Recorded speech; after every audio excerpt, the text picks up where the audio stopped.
नमस्कार मित्रों, आज हम बात करेंगे जन्म कुंडली में बनने वाले एक धन योग के बारे में।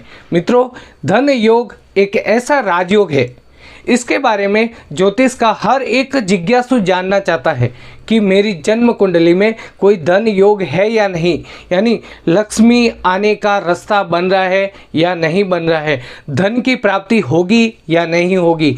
तो इसके बारे में हर कोई व्यक्ति जानना चाहता है, क्योंकि ये इस जीवन की प्रथम जरूरत है, प्रथम आवश्यकता है। तो मित्रों, इस धन योग के बारे में जानेंगे। जानने के लिए वीडियो पूरा देखना कि ये योग कैसे बनता है, किन ग्रहों की युति से बनता है। मित्रों, जन्म कुंडली में पहले आपको देखना होगा कि किस भाव का स्वामी कौन है, ये आपको जानना होगा। आप ज्योतिष के बारे में नहीं जानते हैं या फिर जन्म कुंडली देखना आपको नहीं आता है, फिर भी ये वीडियो देखकर आप अवश्य जान पाएंगे कि ये योग, ये राजयोग आपकी जन्म कुंडली में बन रहा है या नहीं बन रहा है। तो मित्रों, सीधे सीधे सरल तरीके से आपको बता रहा हूँ। यहाँ पर देखिए 1 से लेकर 12 नंबर लिखे हुए हैं। 12 नंबर यानी 12 राशियाँ। इन खानों में किसी न किसी तरीके से यानी अलग अलग नंबर लिखे हुए होते हैं। तो मित्रों, अभी 1 नंबर का स्वामी मंगल है, 2 नंबर का स्वामी शुक्र है, ये 3 नंबर यानी तीसरी राशि का स्वामी बुध है, 4 नंबर यानी चौथी राशि जिसे कर्क राशि कहते हैं, कर्क राशि का स्वामी चंद्रमा है।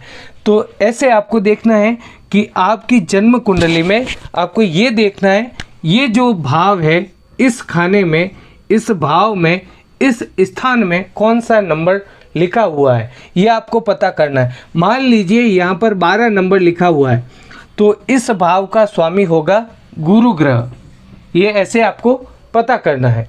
और दूसरा भाव है ये, जिसे पंचम भाव कहते हैं, जिसे पंचम भाव कहते हैं, शिक्षा का भाव कहते हैं। इस भाव में यहाँ पर अगर 12 नंबर लिखा हुआ है तो इस भाव में 4 नंबर लिखा हुआ होगा। तो 4 नंबर का स्वामी कौन है? चंद्रमा। इस तरह से आपको पता करना है। अब आपने देख लिया कि इस भाव का स्वामी गुरु है और इस भाव का स्वामी चंद्रमा है। तो ये दोनों ग्रह आपकी जन्म कुंडली में आपको पता करना है कि इस भाव का स्वामी और इस भाव का स्वामी कौन है। इसके बाद में ये दोनों यदि आपकी जन्म कुंडली में किसी खाने में एक साथ में बैठे हैं तो ये धन योग बना रहे हैं। पंचमेश और लग्नेश, इस भाव का स्वामी लग्नेश कहलाएगा, इस भाव का स्वामी पंचमेश कहलाएगा।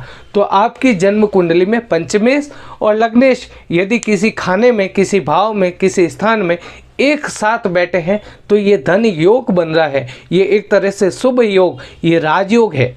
तो मित्रों, ये जानकारी थी इस धन योग के बारे में जो मैंने आपको दी। मेरे द्वारा दी गई जानकारी से आप अवश्य संतुष्ट होंगे। इस वीडियो को लाइक करना। फिर मिलेंगे नई जानकारी लेकर।